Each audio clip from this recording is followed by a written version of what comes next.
तो स्टार्ट करते हैं। इससे प्रीवियस लेक्चर में हम बात कर रहे थे एरोमेटिसिटी के बारे में। तो एरोमेटिसिटी में हमने बात किया था कि कौन से कंपाउंड एरोमेटिक होंगे, कौन नॉन एरोमेटिक होंगे, कौन एंटी एरोमेटिक होंगे। इस सारी चीजों के बारे में हमने ऑलरेडी बात कर रखी है, ठीक है। हकर रूल के बारे में भी बात किया हमने कि ऐसे साइक्लिक मॉलिक्यूल जो प्लेनर होते हैं, जिनमें रेगुलर कॉन्जुगेशन होता है और 4n+2 पाई इलेक्ट्रॉन को फॉलो करते हैं, ऐसे स्पीसीज, ऐसे कंपाउंड, ऐसे मॉलिक्यूल जो होते हैं वो एरोमेटिक होते हैं। और जिन साइक्लिक मॉलिक्यूल में रेगुलर कॉन्जुगेशन पाया जाता है लेकिन उनके अंदर 4n पाई इलेक्ट्रॉन पाए जाते हैं, ऐसे कंपाउंड जो होते हैं एंटी एरोमेटिक होते हैं। और जिनमें रेगुलर कॉन्जुगेशन ही नहीं होता है, एटलीस्ट वन सेंटर ऐसा पाया जाता है जिनमें जो sp3 हाइब्रिडाइज होता है। और sp3 हाइब्रिडाइजेशन के कारण से जो मॉलिक्यूल में रेगुलर कॉन्जुगेशन नहीं हो पाता है, इस कारण से यहाँ पे रेजोनेंस नहीं हो पाता है और ऐसे कंपाउंड को आप नॉन एरोमेटिक बोलते हो, ठीक है। Non aromatic. इसी के क्रम में हम आगे चलते हैं। हमारा अब हम कर बात करेंगे स्टेबिलिटी के बारे में कि कौन से कंपाउंड एरोमेटिक, नॉन एरोमेटिक या एंटी एरोमेटिक में स्टेबिलिटी का क्या ऑर्डर होगा। तो यहाँ पे हम इजिली ऑलरेडी बात कर ही रखे हैं, बस थोड़ा सा दिमाग लगाने की आवश्यकता है। आपको पता ही है कि एरोमेटिसिटी जब किसी कंपाउंड के अंदर पाई जाती है तो इस कारण से, एरोमेटिसिटी के कारण से कंपाउंड ज्यादा एक्स्ट्रा स्टेबलाइज हो जाते हैं। तो सिंपल सा मीनिंग है कि आपके जो एरोमेटिक कंपाउंड होंगे वो क्या होंगे, ज्यादा स्टेबल होंगे। तो एरोमेटिक कंपाउंड सबसे ज्यादा स्टेबल होते हैं और एरोमेटिक से थोड़ा सा कम कौन होते हैं, aero stabilise, non aromatic. Non aromatic. अगर आप बात करते हो एंटी एरोमेटिक का, एंटी एरोमेटिक चूंकि एंटी एरोमेटिसिटी के कारण से मॉलिक्यूल जो होता है वह डिस्टेबलाइज हो जाता है, इसलिए सबसे कम स्टेबल कौन होगा, एंटी एरोमेटिक। एंटी एरोमेटिक, ठीक है। ये है स्टेबिलिटी का ऑर्डर, ठीक है। सबसे ज्यादा स्टेबल आपके कौन से होंगे, एरोमेटिक, फिर नॉन एरोमेटिक, फिर anti aromatic. Let us consider that we have a molecule such that cyclooctatetraene, which structure is such that cyclooctatetraene। तो एक साइक्लिक कंपाउंड में बनाता हूं और यहाँ पे इसका नाम क्या होगा, साइक्लोऑक्टाटेट्राईन। टेट्राईन का मतलब यहाँ पे 4 डबल बॉन्ड पाए जाएंगे इस तरीके से।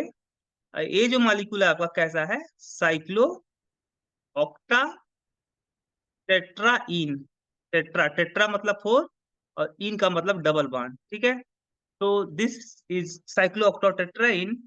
And if you draw this molecular structure, then you see easily that this compound has 8 pi electron. So if you consider uh, for n rule, then you find that for n pi electron अगर आप इस follow करते हो तो आपको आपको मिलेगा कि ये कंपाउंड कैसा होना चाहिए, एंटी एरोमेटिक होना चाहिए। क्यों?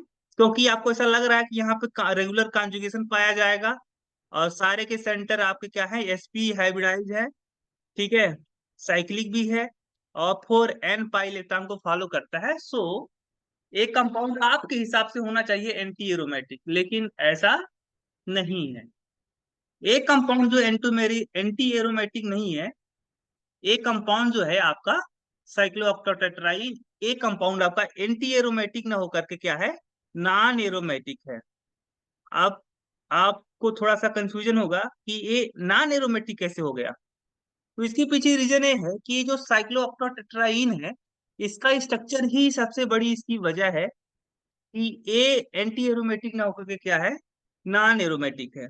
ऐसा क्यों? ऐसा इसलिए क्योंकि अगर इसके स्ट्रक्चर को आप ड्रा करोगे तो इसका स्ट्रक्चर ड्रा करने पे आपको ये मिलेगा कि ये जो कंपाउंड है, ये कंपाउंड आपका, इसका जो शेप होता है ना वो ट्यूब शेप का होता है, ट्यूब। जस्ट आप ट्यूब देखे होगे, ट्यूब के लाइक इसका स्ट्रक्चर होता है इस तरीके से। इस तरीके से इसका जो स्ट्रक्चर है ट्यूब लाइक शेप है, ट्यूब लाइक शेप। कैसा है? ट्यूब शेप है। ये जो साइक्लोऑक्टाटेट्राईन है इसका जो स्ट्रक्चर रियली में एग्जिस्ट करता है वह ट्यूब शेप का एग्जिस्ट करता है, ट्यूब शेप। अब ट्यूब शेप में आप ये देखोगे कि ए जो आपका यहाँ पे पाई बॉन्ड है, ए पाई बॉन्ड इसके perpendicular side by side overlapping से बना होगा पी ऑर्बिटल के, और इसका जो पी ऑर्बिटल है इस तरीके से होगा इसके परपेंडिकुलर। ठीक है, इस तरीके से। तो आप ये देख सकते हो कि ये जो पी ऑर्बिटल है, ठीक है, ये चारों के चारों जो पाई बॉन्ड है, ये चारों के चारों पाई बॉन्ड एक सेम प्लेन में नहीं है। ठीक है, सेम प्लेन में ना होने की वजह से सारे के सारे पी ऑर्बिटल, इसमें जितने भी पाई ऑर्बिटल में पार्टिसिपेट करने वाले पी ऑर्बिटल है, सारे के सारे पी ऑर्बिटल सेम प्लेन में ना होने की वजह से ये इस मॉलिक्यूल के अंदर रेगुलर कॉन्जुगेशन नहीं पाया जाता है। क्या नहीं पाया जाता है? Regular conjugation. रेगुलर कॉन्जुगेशन की वजह ना पाए जाने की वजह से ये जो कंपाउंड होगा वो क्या होगा? नॉन एरोमेटिक होगा। क्या होगा? Non aromatic. तो साइक्लोऑक्टाटेट्राईन एंटी एरोमेटिक ना हो करके नॉन एरोमेटिक क्यों है? इसका रीजन आपको मिल गया, क्योंकि जो साइक्लोऑक्टाटेट्राईन होता है ट्यूब शेप में एग्जिस्ट करता है, और ट्यूब शेप में जो पाई बॉन्ड होते हैं वो पाई बॉन्ड में पार्टिसिपेट करने वाले पी ऑर्बिटल सेम प्लेन में नहीं पाए जाते हैं, इस कारण से ये क्या होते हैं? नॉन एरोमेटिक होते हैं। ठीक है, ये बात आपको पता चल गई होगी। हम थोड़ा सा बात करेंगे इनुलिन के बारे में। What is annulene? एनुलिन के बारे में बात करते हैं। Annulene, what is annulene? अगर एनुलिन के बारे में बात करोगे तो एनुलिन ऐसे साइक्लिक कंपाउंड होते हैं जिनमें एक रिंग पाया जाता है। तो annulene is a annulene is a one ring cyclic compound, ring cyclic compound. यानी एनुलिन ऐसे साइक्लिक कंपाउंड होते हैं जिनमें क्या पाया जाता है? केवल एक रिंग पाया जाता है। क्या पाया जाता है? केवल एक रिंग पाया जाता है। ऐसे साइक्लिक मॉलिक्यूल जिनमें केवल एक रिंग पाया जाता है, ऐसे मॉलिक्यूल को क्या बोलते हो आप? एनुलिन बोलते हो। जैसे अगर मैं बात करूं, ये है आपका बेंजीन, तो बेंजीन इज आल्सो एन एनुलीन। ठीक है, क्यों एनुलीन है? क्योंकि ये साइक्लिक है और इसमें केवल एक रिंग है। ठीक है, इसका नाम अगर देखोगे तो इसका नाम थोड़ा इस तरीके से रहेगा, क्योंकि कार्बन सेंटर है, 6 इसमें सेंटर है। ठीक है, 6 कार्बन है इस रिंग में, और यहाँ पे इसलिए हम 6 को ब्रैकेट में लगा देंगे और यहाँ पे लिख देंगे आगे एनुलीन। क्या लगा देंगे? एनुलीन। तो इसका नामकरण, इसका नामकलेचर कैसे किया जाएगा? 6 एनुलीन। इसी तरीके से बात करोगे, ए आपका मान लो किसी वजह से कोई कंपाउंड इस तरीके का है, तो ए भी एक एनुलीन है। तो यहाँ पे एक कौन सा एनुलीन है? 4 एनुलीन। क्या है? 4 एनुलीन, क्योंकि ये क्या है? 4 मेंबर की एक साइक्लिक रिंग है जिसमें केवल एक रिंग है। ठीक है, अब बात करते हो साइक्लोऑक्टाटेट्राईन की। तो साइक्लोऑक्टाटेट्राईन आल्सो एन इनुलिन, और कितने मेंबर का है? 8 मेंबर का है। तो 8 मेंबर साइक्लिक रिंग है, तो इसका नामकरण कैसे पड़ेगा? 8 एनुलीन। 8 एनुलीन, 8 एनुलीन। ठीक है, 8 एनुलीन। इसी तरीके से आप बात करते हो, मान लो किसी वजह से आपका कंपाउंड इस तरीके का है। ठीक है, किसी वजह से मान लो आपका कंपाउंड इस तरीके का है,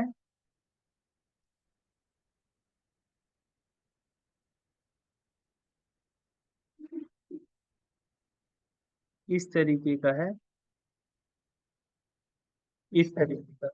ठीक है, तो देखो यहाँ पे आप देख रहे हो कि यहाँ पे आपको केवल एक साइकिल नजर आ रहा है, एक ही रिंग नजर आ रहा है। यहाँ पे कितने रिंग है? तो एक रिंग है।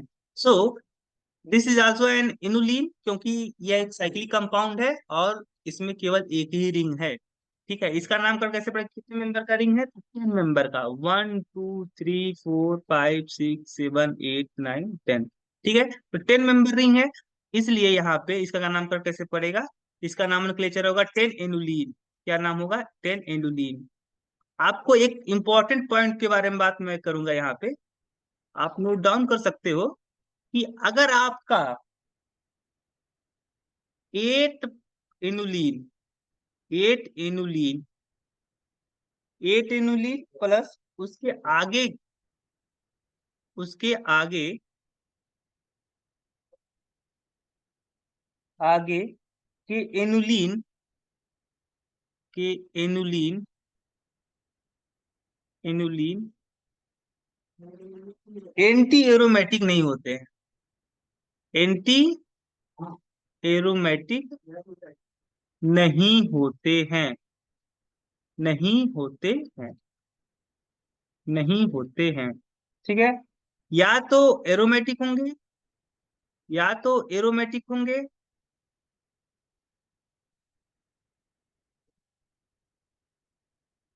या नॉन एरोमेटिक, नॉन एरोमेटिक।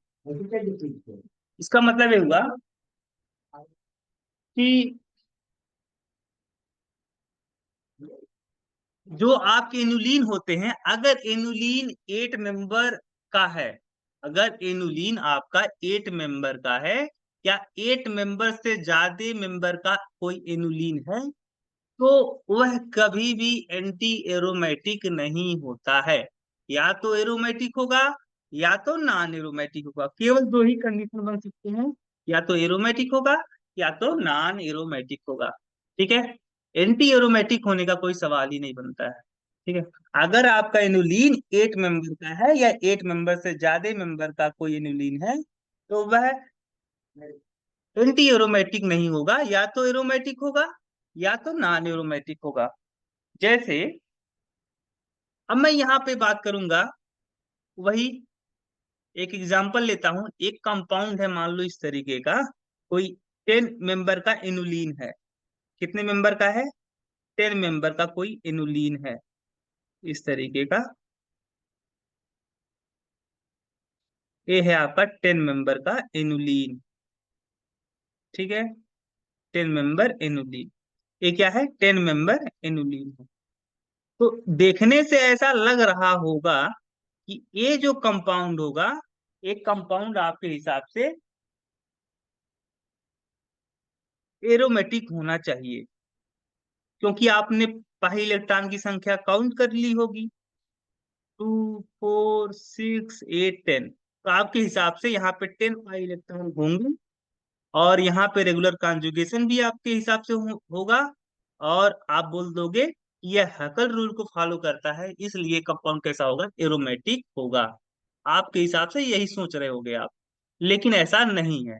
एक कंपाउंड आपका एरोमेटिक ना होगा कि क्या है, नॉन एरोमेटिक है, क्या है, नॉन एरोमेटिक है। ऐसा क्यों, ऐसा इसलिए यहाँ पे, क्योंकि यहाँ पे एक प्रॉब्लम आती है स्टेरिक इफेक्ट का। स्टेरिक इफेक्ट की वजह से ये जो मॉलिक्यूल है, प्लेनर करके क्या हो जाता है, नॉन प्लेनर हो जाता है। ठीक है, ये जो हाइड्रोजन है यहाँ पे इस तरीके का, ठीक है, ये दोनों हाइड्रोजन जो है, ये दोनों हाइड्रोजन एक दूसरे को रिपेल करेंगे, क्योंकि यहाँ पे हाइड्रोजन तो एक होगा ही, क्योंकि यहाँ पे 3 वैलेंसी की आपको दिखाई पड़ रही है, चौथी वैलेंसी हाइड्रोजन से कंप्लीट होगी, और दोनों जो हाइड्रोजन है, दोनों हाइड्रोजन एक दूसरे को रिपेल करेंगे। रिपेल करने की वजह से जो मॉलिक्यूल होगा, वह क्या हो जाएगा, आपका नॉन प्लेनर हो जाएगा। जो पूरा मॉलिक्यूल है, रिपल्सन की वजह से, स्टेरिक इफेक्ट की वजह से, हाइड्रोजन हाइड्रोजन के बीच में रिपल्सन की वजह से, स्टेरिक इफेक्ट की वजह से, ये जो मॉलिक्यूल होगा कैसा हो जाएगा, नॉन प्लेनर हो जाएगा। और नॉन प्लेनर होने की वजह से ये जो मॉलिक्यूल होगा, इस मॉलिक्यूल में रेगुलर कॉन्जुगेशन नहीं हो पाएगा। क्या नहीं हो पाएगा, रेगुलर कॉन्जुगेशन।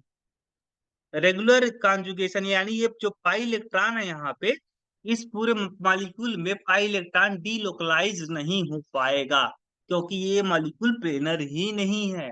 और जब प्लेनर नहीं है, तो रेगुलर कॉन्जुगेशन नहीं होगा, और रेगुलर कॉन्जुगेशन नहीं होगा, तो यहाँ पे ये जो कंपाउंड है, इस कंपाउंड में रेगुलर कॉन्जुगेशन ना होने की वजह से क्या होगा, ये कंपाउंड आपका नॉन एरोमेटिक होगा। क्या होगा? नॉन एरोमेटिक होगा। ठीक है। इसी तरीके से अगर आप बात करते हो आप, तो यहाँ पे इस तरीके का मान लो कोई किसी वजह से कोई कंपाउंड है इस तरीके का,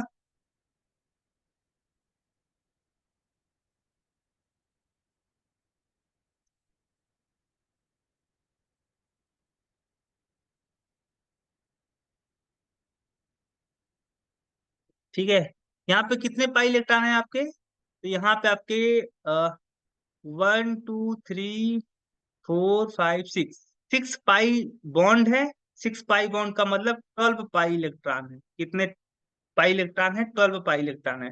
तो आपके हिसाब से देखो, ए है आपका एक एनुलीन है, 12 मेंबर का एनुलीन है, 12 मेंबर का एनुलीन है। और मैंने बताया था कि अगर आपका एनुलीन 8 मेंबर का है या 8 मेंबर से ज्यादा मेंबर का कोई एनुलीन है, तो वह या तो नॉन एरोमेटिक होगा या तो एरोमेटिक होगा, कभी भी एंटी एरोमेटिक नहीं होगा। तो यहाँ पे आप 4n पाई इलेक्ट्रॉन के हिसाब से क्या बोलोगे कि ये कंपाउंड क्या होना चाहिए? ना एंटी एरोमेटिक होना चाहिए। लेकिन ऑलरेडी बता रखा हूं कि अगर आपका 8 मेंबर का कोई इनुलिन है या 8 मेंबर से ज्यादा मेंबर का कोई इनुलिन है, तो वहां पे केवल एरोमेटिक होगा या तो नॉन एरोमेटिक होगा, कभी भी एंटी एरोमेटिक नहीं होगा। सो एक कंपाउंड कैसा होना क्या होगा? नॉन एरोमेटिक होगा, क्योंकि यहाँ पे रेगुलर कॉन्जुगेशन नहीं होगा। जब आपका रिंग जो होता है ना काफी बड़ा हो जाता है, तो वहां पे मॉलिक्यूल प्लेनर नहीं हो पाता है। क्या नहीं हो पाता है? प्लेनर नहीं हो पाता है, वहां पे डिस्टरबेंस आ जाता है। इसलिए मॉलिक्यूल क्या हो जाता है? नॉन प्लेनर हो जाता है। नॉन प्लेनर की वजह से कंपाउंड में रेगुलर कॉन्जुगेशन नहीं होता है और क्या हो जाता है? नॉन एरोमेटिक हो जाता है। ठीक है। तो ए आपका क्या होगा? नॉन एरोमेटिक होगा। इसी तरीके से आप बात करते हो, मान लो कि आपका किसी वजह से कोई कंपाउंड इस तरीके का है, इस तरीके का,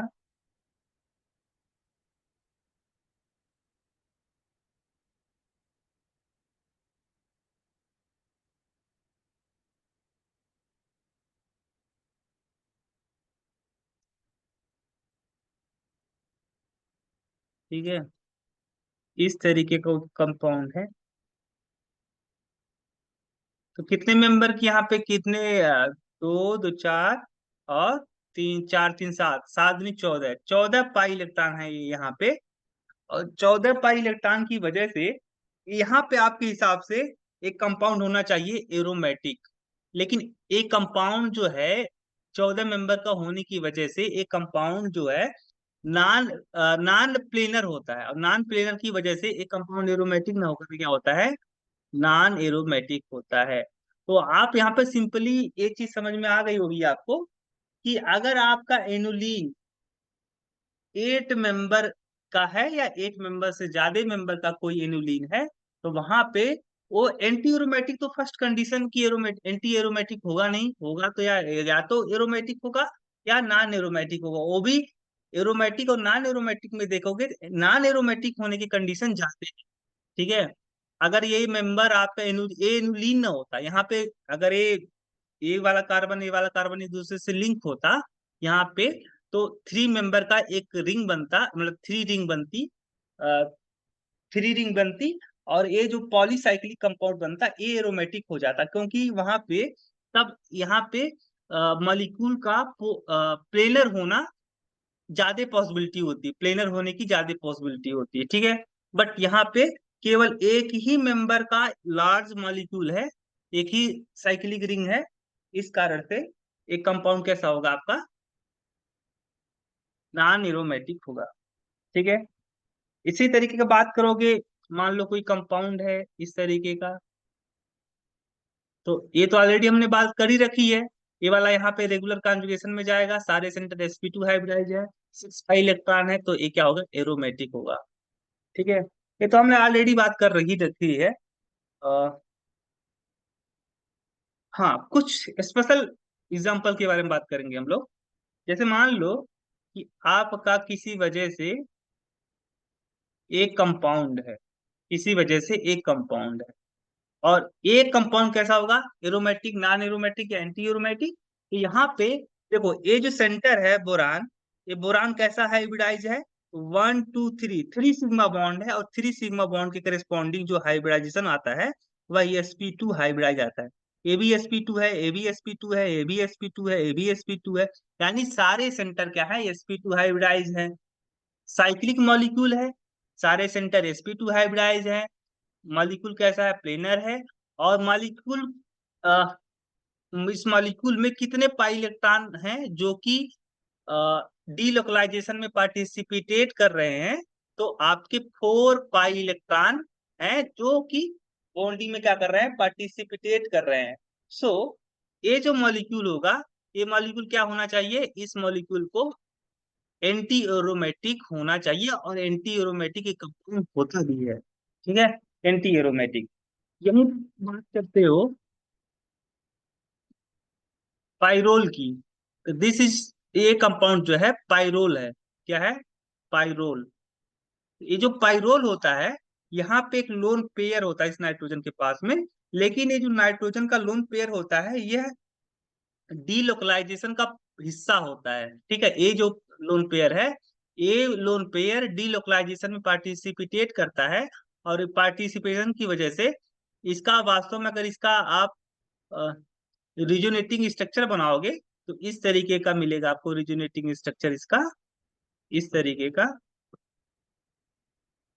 इस तरीके का। ए वाला यहाँ पे जाएगा, तो ए वाला यहाँ पे चला जाएगा, निगेटिव चार्ज यहाँ पे आ जाएगा, यहाँ पे, ठीक है। एक ऐसा सेंटर है, 1 2 3, 3 सिग्मा बॉन्ड है, इसलिए क्या है, sp2 हाइब्रिडाइज है, यानी सारे सेंटर sp2 हाइब्रिडाइज है, ठीक है।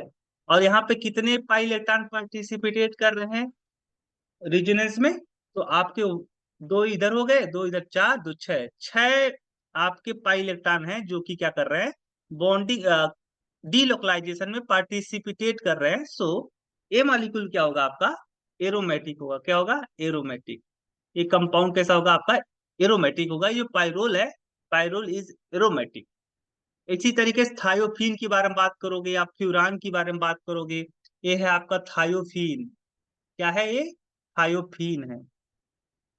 तो ये जो थायोफीन है, इसके साथ भी यही यही कंडीशन होने वाला है। यहाँ पे जो लोन पेयर है, ये लोन पेयर क्या करेगा, यहाँ पे, यहाँ पे सॉरी, यहाँ पे आपका हाइड्रोजन नहीं होता है। तो इसके पास जो दो लोन पेयर है, दो लोन पेयर में से एक लोन पेयर जो होता है वह क्या करता है, डीलोकलाइजेशन में पार्टिसिपेट करता है। और यहाँ पे कितने पाई इलेक्ट्रॉन जो है जो कि डीलोकलाइजेशन का हिस्सा है, तो 1 2 इधर हो गए, 4 6, 6 पाई इलेक्ट्रॉन, 6 पाई इलेक्ट्रॉन है इसके पास, इसलिए कैसा होगा आपका, एरोमेटिक होगा। इसी तरीके से आप बात करोगे, ये हो गया आपका थायोफीन था ये, तो thiophene is an aromatic compound. इसी तरीके से बात करोगे आप, ये आपका है फ्यूरान। क्या है, फ्यूरान। तो ये जो फ्यूरान है आपका, ये फ्यूरान, फ्यूरान, इसका नाम है फ्यूरान। तो फ्यूरान के पास में जो यहाँ पे, this is heterocyclic compound, this is heterocyclic compound. In this compound oxygen is, carbon is replace by oxygen, one centre, and such type of structure are form, are called furan, ठीक है। तो यहाँ पे इसके पास जो ऑक्सीजन है, इस oxygen के पास में 2 लोन पेयर है, और 2 लोन पेयर में से एक लोन पेयर जो होता है वह डीलोकलाइजेशन का हिस्सा होता है। और इसके पास टोटल कितने पाई इलेक्ट्रॉन होते हैं, तो 6 पाई इलेक्ट्रॉन होते हैं। इस कारण से कंपाउंड कैसा होता है, एरोमेटिक कंपाउंड होता है। इसी तरीके से आप बात करोगे पिरिडीन के बारे में, तो जो पिरिडीन है, जिसका स्ट्रक्चर इस तरीके का है, इस पिरिडीन में नाइट्रोजन के पास लोन पेयर होता है। क्या होता है, लोन पेयर होता है। लेकिन ये जो लोन पेयर जिस पी ऑर्बिटल में होता है, यह जो पी ऑर्बिटल होता है, वह पाई बॉन्ड के, जो पाई बॉन्ड है, इस पाई बॉन्ड के परपेंडिकुलर होता है। इस पाई बॉन्ड जिस प्लेन में पाया जाता है, इस प्लेन के परपेंडिकुलर कौन है, नाइट्रोजन है। यानी इस, ये इन दी, ये जो लोन पेयर है कहाँ पे है, इन दी प्लेन है, इन दी प्लेन है। इन दी प्लेन। और ये जो पाई बॉन्ड का इलेक्ट्रॉन है वो कहाँ पे है? Perpendicular to the plane, perpendicular to the plane. क्योंकि ए लोन पेयर आपका प्लेन में है, और जबकि पाई जो बॉन्ड पाई इलेक्ट्रॉन है वह कहाँ पे है? Perpendicular to the plane. इस कारण से यहाँ पे जो लोन पेयर होगा वह पार्टिसिपेट नहीं कर पाएगा इन रिजोनेंस। और जब रिजोनेंस में पार्टिसिपेट नहीं कर पाएगा तो ए यहाँ पे पाई इलेक्ट्रॉन के तौर पे काउंट नहीं किया जाएगा। तो ए जो इलेक्ट्रॉन है, चूंकि रिजोनेंस में भागीदारी नहीं कर पा रहा है, रेजोनेंस का हिस्सा नहीं बन पा रहा है, इसलिए जो लोन पेयर है ये लोन पेयर कहीं पे नहीं जाएगा, जहां पे है वहीं पे रहेगा। यानी एक ऐसा लोन पेयर है, लोकेलाइज्ड लोन पेयर है। कैसा है? लोकेलाइज्ड लोन पेयर। और लोकेलाइज्ड लोन पेयर होने की वजह से ये आपका रेजोनेंस का हिस्सा नहीं होता है। यहाँ पे कितने पाई इलेक्ट्रॉन होते हैं जो कि रेजोनेंस में पार्टिसिपेट करते हैं? तो 6 पाई इलेक्ट्रॉन, 2 4 6। और 6 होने की वजह से कंपाउंड कैसा होता है? एरोमेटिक होता है। क्या होता है? एंटी एरोमेटिक होता है। एक बहुत ही जबरदस्त मैं एग्जांपल आपके सामने ला रहा हूं। मान लो किसी वजह से आपका कंपाउंड इस तरीके का है।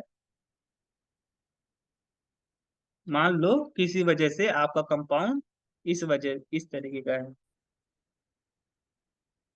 मान लो किसी वजह से आपका कंपाउंड इस तरीके का है।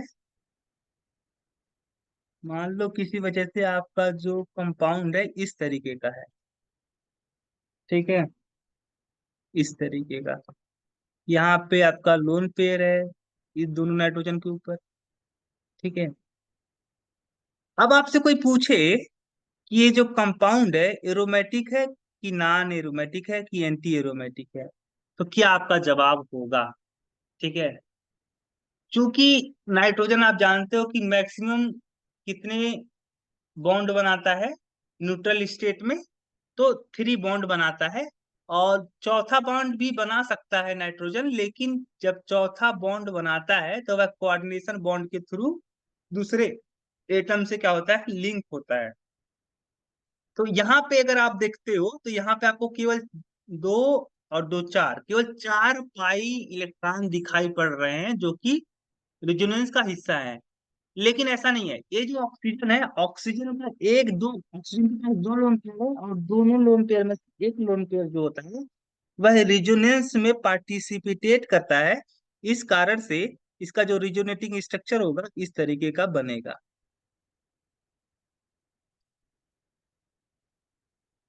ठीक है। यहाँ पे जब यहाँ ए वाला जो नाइट्रोजन, ये जो पाई बॉन्ड है, जब ये वाला लोन पेयर यहाँ पे आपका कॉन्जुगेशन में जाएगा तो ये वाला पाई बॉन्ड इधर शिफ्ट हो जाएगा नाइट्रोजन के ऊपर, और नाइट्रोजन के ऊपर क्या आ जाएगा? निगेटिव चार्ज आ जाएगा। ठीक है। और ये पाई बॉन्ड यहीं पे था, यहाँ पे पॉजिटिव चार्ज आ जाएगा। तो आप यहाँ पे देख सकते हो कि ए वाला यहाँ पे जाएगा, ए वाला यहाँ पे जाएगा, ए वाला आपका ए वाला पाई बॉन्ड इधर शिफ्ट हो जाएगा। ठीक है। ए वाला जो जो पाई बॉन्ड है ये यहाँ पे निगेटिव चार्ज के रूप में क्या हो जाएगा? यहाँ पे आ जाएगा। इस तरीके का आपका स्ट्रक्चर, इस तरीके का ये परमानेंट। ठीक है। ए वाला आपका निगेटिव चार्ज यहाँ पे आया। ठीक है। ये वाला यहाँ पे चला गया आपका, ये वाला यहाँ पे आ गया इस तरीके का, और ये वाला यहाँ पे आ गया, यहाँ पे पॉजिटिव चार्ज। ठीक है। तो ये इसके डिफरेंट रिजोनेटिंग स्ट्रक्चर है। यहाँ पे आप देख सकते हो कि कितने पाई इलेक्ट्रॉन है जो कि रिजोनेंस का हिस्सा है। तो 2 4 और 6। तो 6 पाई इलेक्ट्रॉन को ये फॉलो करता है। सो एक कंपाउंड कैसा होगा? एरोमेटिक होगा। कैसा होगा? एरोमेटिक होगा। एक और एग्जाम्पल है। मान लो किसी वजह से आपका कंपाउंड इस तरीके का है, इस तरीके का। ठीक है। मान लो किसी वजह से आपका कंपाउंड इस तरीके का है। ठीक है। तो एक कंपाउंड कैसा होना चाहिए आपके हिसाब से? एरोमेटिक की एंटी एरोमेटिक? तो देखते हैं। ए वाला जो लोन पेयर है ऑक्सीजन के ऊपर, अगर ये मान लो यहाँ पे रिजोनेंस का हिस्सा बनता है तो इस तरीके का स्ट्रक्चर, इसका रिजोनेटिंग स्ट्रक्चर इस तरीके का बनेगा, रिजोनेटिंग स्ट्रक्चर। ये वाला यहाँ पे निगेटिव चार्ज के रूप में क्या हो जाएगा, आ जाएगा। ठीक है, इस तरीके का आ जाएगा। यहाँ पे पॉजिटिव चार्ज आ जाएगा। ठीक है, और यहाँ पे जब पॉजिटिव चार्ज आ जाएगा तो फिर आगे क्या रेजोनेंस हो पाएगा क्या, ये वाला यहाँ पे जाए, लेकिन यहाँ पे जाएगा तो यहाँ पे निगेटिव चार्ज आ जाएगा, ऑक्सीजन के ऊपर निगेटिव चार्ज आ जाएगा। अगर मान लो ये वाला यहाँ पे आता है तो ये वाला तो फिर डिस्टर्ब नहीं होगा।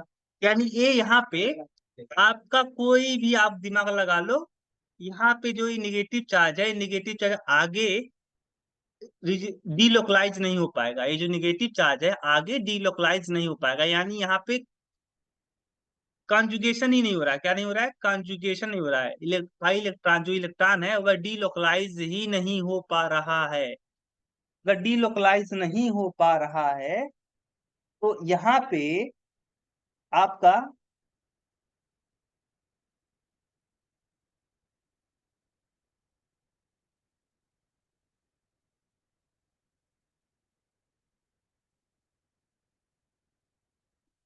अगर यहाँ पे डीलोकलाइज नहीं हो पा रहा है तो यहाँ पे कॉन्जुगेशन नहीं हो पाएगा, और कॉन्जुगेशन नहीं हो पाएगा तो एक कंपाउंड कैसा होगा आपका, नॉन एरोमेटिक। क्या होगा, non aromatic.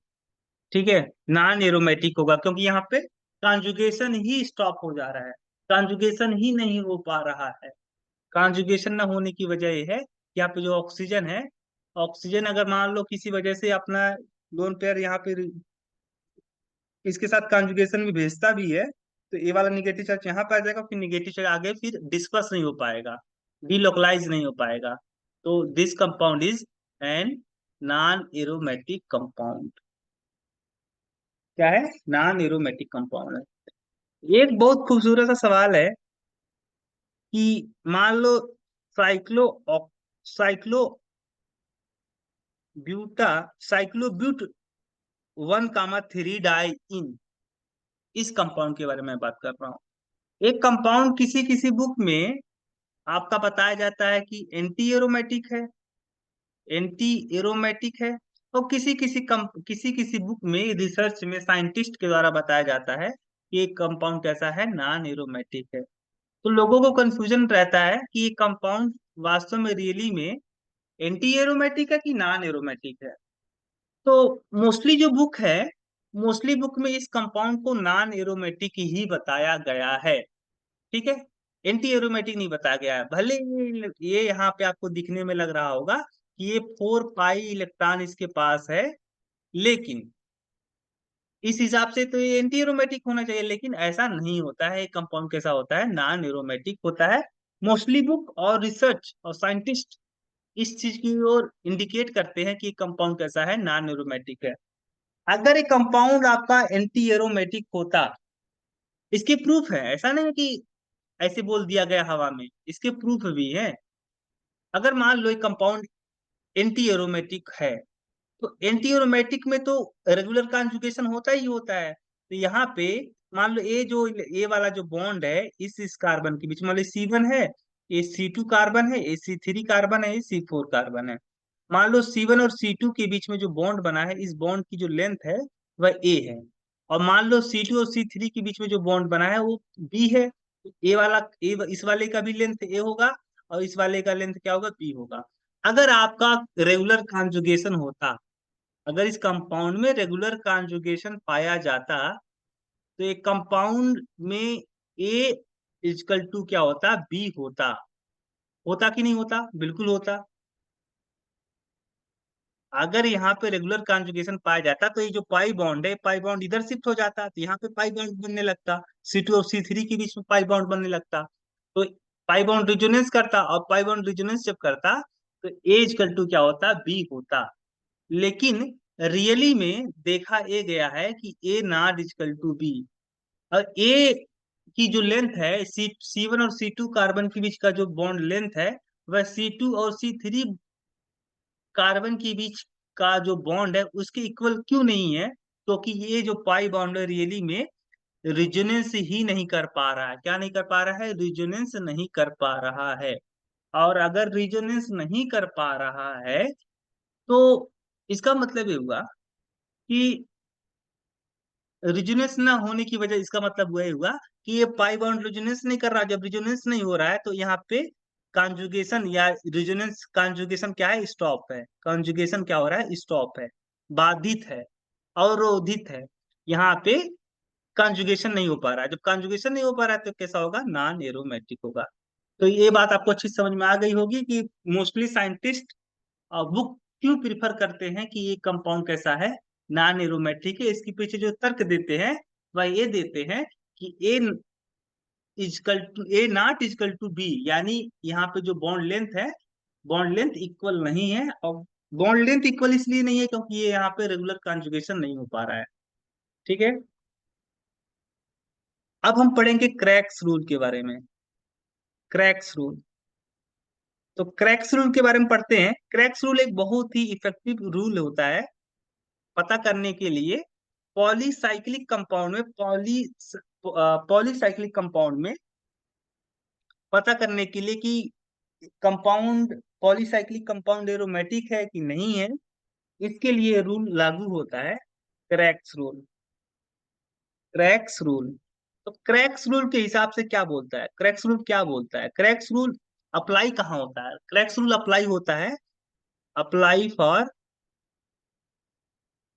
Polycyclic compound, polycyclic compound.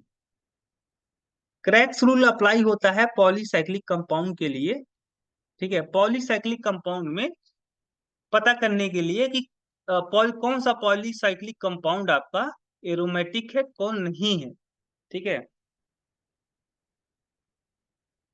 Polycyclic,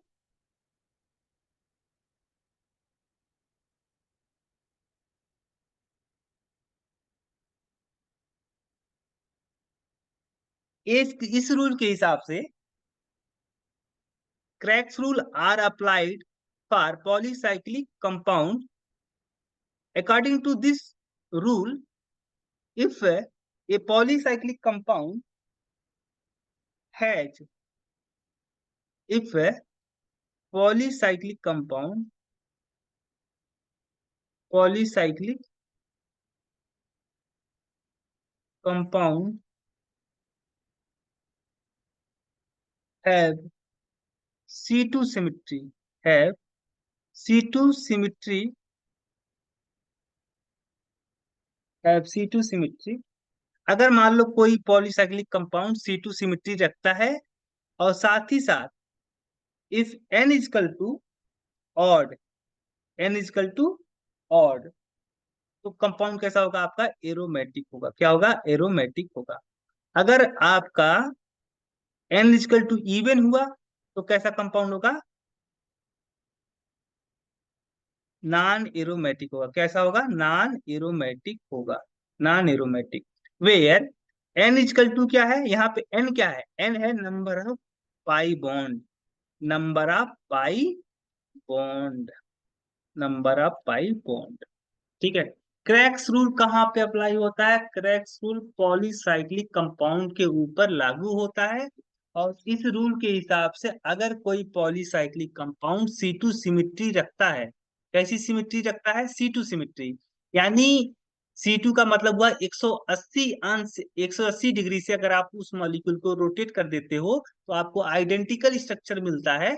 यानी कंपाउंड, अगर आपका पॉलीसाइक्लिक कंपाउंड अगर C2 सिमिट्री रखता है और साथ ही साथ अगर n इजकल टू आपका ऑड हो गया तो कंपाउंड कैसा होगा, एरोमेटिक होगा। अगर n इजकल टू इवन हुआ तो कंपाउंड कैसा होगा, नॉन एरोमेटिक होगा। कैसा, कैसा होगा, नॉन एरोमेटिक होगा, नॉन एरोमेटिक होगा। ठीक है, जैसे मान लो सपोज दैट आपका,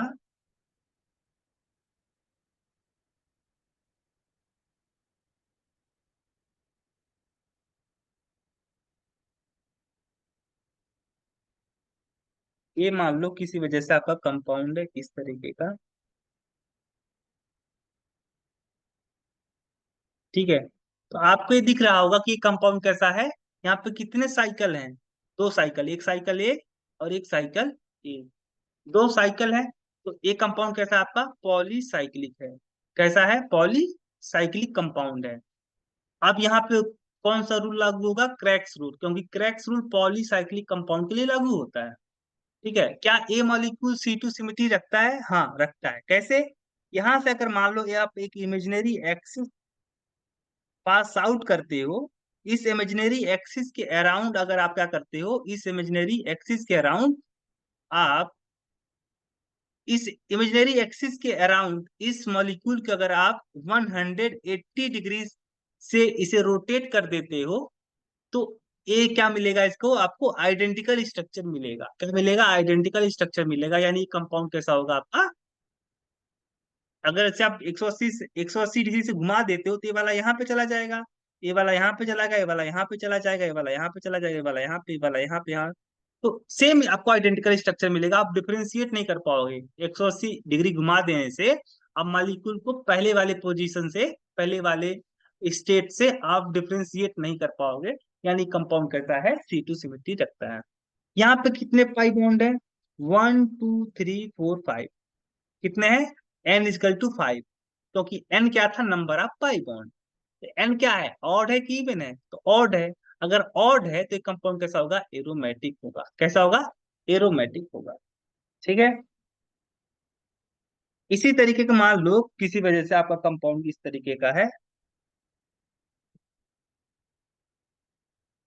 मान लो किसी वजह से आपका कंपाउंड किस तरीके का है? इस तरीके का है।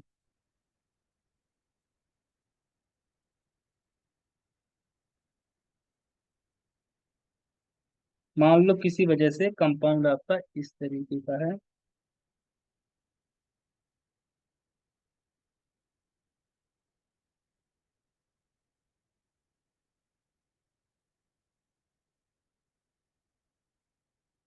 ओ सॉरी, यहाँ पे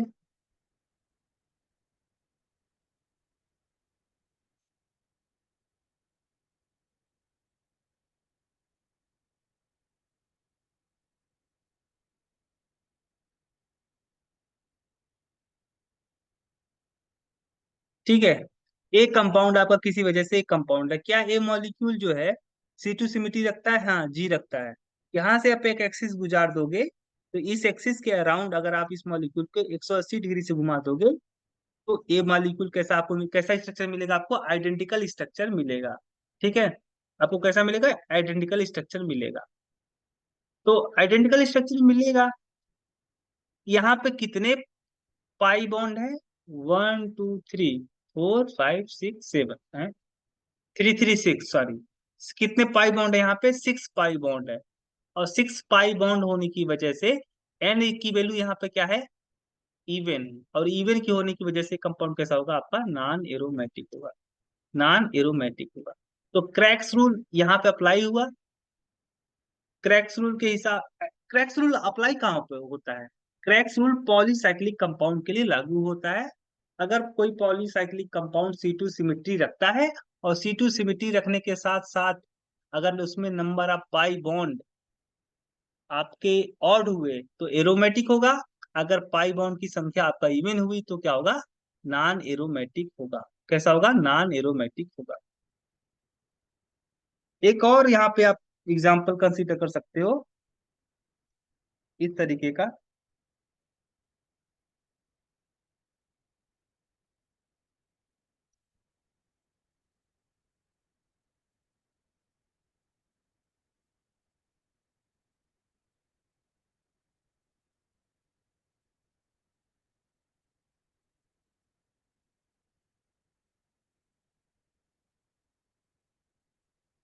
इस तरीके का।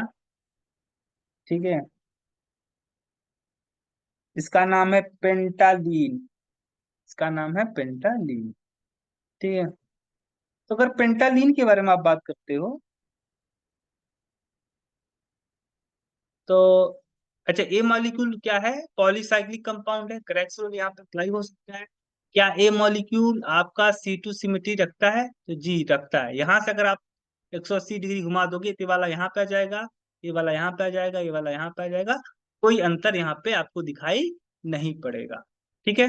तो यहाँ पे आपको 180 डिग्री घुमा देने से एक आइडेंटिकल स्ट्रक्चर मिलेगा, यानी कंपाउंड क्या है, C2 सिमेट्री रखता है। यहाँ पे नंबर ऑफ पाई बॉन्ड कितने हैं, 1 2 3 4। फोर है, और फोर क्या है, इवन की ऑड, इवन है, इवन है, इस कारण से कैसा कंपाउंड होगा, नॉन एरोमेटिक होगा। क्या होगा, नॉन एरोमेटिक होगा, नॉन एरोमेटिक। कैसा होगा, नॉन एरोमेटिक होगा। ठीक है।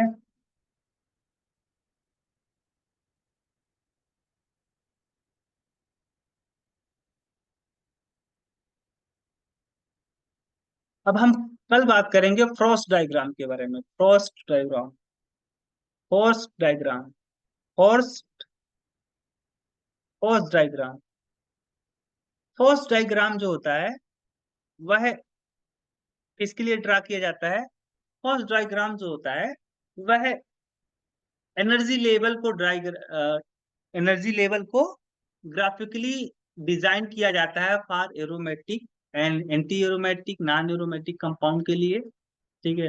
अगर आप फॉल्स डायग्राम के बारे में देखोगे, आप ऑलरेडी बना चुके हो। जैसे यहाँ पे आपने बना रखा था, इस साइक्लोप्रोपिनियम, साइक्लोप्रोपिनियम कार्बोकैटायन के लिए आपने जब यहाँ पे आपने यमोटी के हेल्प से इसका एनर्जी लेवल ड्रा किया था, तो एक एनर्जी लेवल सबसे यहाँ पे ये बीएमओ आया था, और इसके ऊपर दो क्या आए थे आपके, इसके ऊपर दो आपके एबीएमओ आए थे। ठीक है। तो इस तरीके का बना था। तो लेकिन फॉल्स डायग्राम क्या होता है, आप इजिली क्या कर सकते हो, किसी भी बहुत बड़े मॉलिक्यूल का तो नहीं, बहुत बड़े एरोमेटिक कंपाउंड का तो नहीं, छोटे मेंबर के रिंग का आप यमोटी डायग्राम ड्रा कर सकते हो। तो फॉल्स डायग्राम किस लिए यूज किया जाता है, फॉल्स डायग्राम आपका एनर्जी लेवल को ड्रा करने के लिए किया जाता है। ठीक है। तो फॉल्स डायग्राम के बारे में देखोगे, लो बता ही देता हूँ यहाँ पे। देखो फॉल्स डायग्राम के हिसाब से अगर आप बात करते हो, तो ये बेंजीन है आपका, जो कि क्या है, एक 6 मेंबर का रिंग है। ठीक है। यहाँ पे 5 मेंबर की रिंग मान लो कोई है, 5 मेंबर की कोई रिंग है। यहाँ पे मान लो 4 मेंबर की कोई रिंग है। यहाँ पे मान लो आपका 5 मेंबर की रिंग है, लेकिन यहाँ पे एक आपका रेडिकल है, 5 मेंबर का कोई रेडिकल है। और यहाँ पे मान लो आपका साइक्लोप्रोपिनियम कार्बोकैटायन है। ठीक है। तो इसके लिए फॉल्स डायग्राम आप ड्रा करोगे, तो इसके लिए फॉल्स डायग्राम कैसे मिलेगा, आपको एक कुछ नहीं करना, फॉल्स डायग्राम के लिए क्या करना पड़ेगा, आपको एक गोला बनाना है, स्पेयर। तो स्पेयर बनाइए, सारे के नीचे आप स्पेयर बनाइए। ठीक है, स्पेयर बनाइए। ठीक है। तो यहाँ पे आपको 6 मेंबर के लिए क्या करना पड़ेगा, पहले यहाँ पे स्टार्टिंग करनी पड़ेगा आपको, यहाँ पे। ठीक है। ए आपका यहाँ पे इस तरीके का आप डॉट डॉट यहाँ पे हर एक गोले में आप ऐसे डॉट डॉट करके बनाओ, ऐसे डॉट डॉट बना दो। ये बेरी सेंटर है, क्या है, बेरी सेंटर है। यहाँ पे पढ़ने वाला जो एनर्जी लेवल होगा वो कैसा होगा, ना तो बॉन्डिंग होगा ना तो एंटी बॉन्डिंग होगा, क्या होगा, non bonding, non bonding molecular orbital इस पोजीशन पे, इस डॉट डॉट लाइन पे पड़ेगा। ठीक है। तो यहाँ पे क्या करना है, एक यहाँ पे ऐसे ड्रा करना है आपको, क्या करना है, इस तरीके से ड्रा करना है। फिर यहाँ पे इस तरीके से दो एनर्जी लेवल, फिर दो, और फिर यहाँ पे एक, यहाँ पे। ठीक है। इस तरीके का आपका, आप यहाँ पे इसके लिए जो बेंजीन के लिए जो फर्स्ट डायग्राम बनेगा, फर्स्ट डायग्राम इस तरीके से बनेगा। एक गोला बनाना है, गोले के नीचे सबसे टॉप पे एक एनर्जी लेवल, फिर दो एनर्जी लेवल उसके ऊपर, फिर इस डॉट डॉट के ऊपर दो लाइन, फिर एक लाइन यहाँ पे। आप ऐसे याद रखने के लिए शॉर्ट ट्रिक भी ऐसे है कि अगर इन सबको ऐसे मिला दोगे ना, ऐसे ऐसे करके, तो एक आपका बेंजीन रिंग इस तरीके का तैयार हो जाएगा। ठीक है। इस तरीके का तैयार हो जाएगा। इसके लिए कैसे बनाओगे आप, इसके लिए आप बनाने के लिए क्या करना पड़ेगा आपको, इसके लिए आपको बनाने के लिए इस तरीके से ड्रा करना पड़ेगा,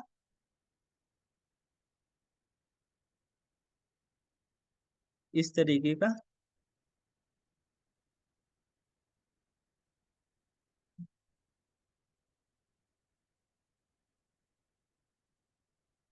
यहाँ पे इस तरीके का। ठीक है। इस तरीके से आप यहाँ पे याद भी कर सकते हो, इस तरीके से, इस तरीके से आप याद कर सकते हो, ऐसे करके। ठीक है। यहाँ पे 4 मेंबर का है, 4 मेंबर के लिए कैसे बनेगा इसका, फोर मेंबर के लिए ऐसे बनेगा, एक यहाँ पे आपको ड्रा करना पड़ेगा, फिर आपको दो यहाँ पे ड्रा करना पड़ेगा, एक यहाँ पे ड्रा करना पड़ेगा। ठीक है, इस तरीके से आपको ड्रा करना पड़ेगा। और यहाँ पे इस सेम तरीके से यहाँ पे इस तरीके से ये थ्री मेंबर का है तो यहाँ पे वन और यहाँ पे टू। ठीक है, यहाँ पे आप यहाँ पे कितने इलेक्ट्रॉन थे, कितने पाई इलेक्ट्रॉन थे, 12, अरे 6 पाई इलेक्ट्रॉन, तो टू इधर हो गए, इधर इस तरीके से डाला। यहाँ पे कितने, 6, 1 2 इधर हो गए, 3 4 5 6। यहाँ पे कितने, 4, तो 1 2 3 4। यानी ये जो होगा आपका कैसा होगा, ये आपका पैरामैग्नेटिक नेचर का होगा, क्योंकि यहाँ पे क्या है न, अनपेयर्ड इलेक्ट्रॉन है। इस यहाँ पे किसकी इसके पास क्या है, अनपेयर्ड इलेक्ट्रॉन होने की वजह से कैसा होगा, पैरामैग्नेटिक नेचर का होगा इसका। इसमें 5 इलेक्ट्रॉन है तो 1 2 3 4 5। यहाँ पे भी ये भी क्या होगा, पैरामैग्नेटिक रेडिकल है, क्योंकि रेडिकल तो पैरामैग्नेटिक होते ही होते हैं। ठीक है, यहाँ पे 2 इलेक्ट्रॉन है तो केवल यहाँ पे इस तरीके से। ठीक है, ये फॉल्स डायग्राम था, तो फॉल्स डायग्राम आप इजिली ड्रा कर सकते हो, ज्यादा कुछ आपको ये मोटी मोटी की हेल्प की आवश्यकता नहीं है।